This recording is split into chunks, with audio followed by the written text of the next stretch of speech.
জামায়াতে ইসলামী ঢাকা দক্ষিণের secretary doctor Mohammad Shafiqul Islam Masud বলেছেন, মানুষের মধ্যে আস্থা ও বিশ্বাসের জায়গা ফিরিয়ে আনার দায়িত্ব রাজনীতিবিদদের নিতে হবে। জোর করে ভালোবাসা কিংবা ভোট গ্রহণ সম্ভব নয়। শুক্রবার সকালে পটুয়াখালীর বাউফল উপজেলার কাগজির পুল এলাকায় দিনব্যাপী ফ্রি মেডিকেল ক্যাম্প উদ্বোধনী অনুষ্ঠানে এসব কথা বলেন তিনি। আমি পরিষ্কার বলেছি যে যত বড় গালিগালি করবেন আমি তার সাথে তত বেশি গোলাগুলি করব। আপনাদের গালাগালি আমরা গলাগলি এবং কোড়াকুলি দিয়ে মোকাবেলা করব। আপনারা ভেঙচি দেবেন, আমরা হাসি দিয়ে আপনাদেরকে মোকাবেলা করব।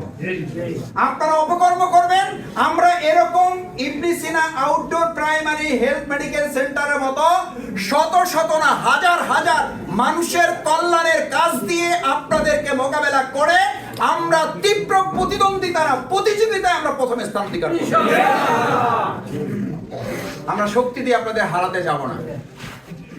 শক্তি দিয়ে হারানোর দিন শেষ। ওটা জাহিলি যুগে ছিল, এখন তো জাহিলি যুগ না। আমি মাঝে মধ্যে মনে করি যে শেখ হাসিনার চেয়ে বড় ফ্যাসিস্ট আমাদের দেশে আসার আর কোনো সম্ভাবনা আমি দেখি না। আমাদের দেশে জনগণ আর দেখে না, সুতরাং সে যেহেতু টিকতে পারে নাই, তো নতুন আর কোন ফেসিবাদের কোন কেউ চিন্তা করাটা কি বুদ্ধিমানের পরিচয় হবে না বোকামির পরিচয় হবে?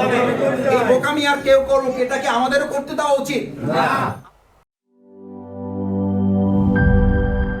বান্ডেল থাকলে প্রতি সেনমানিতে টাকা বাঁচবে।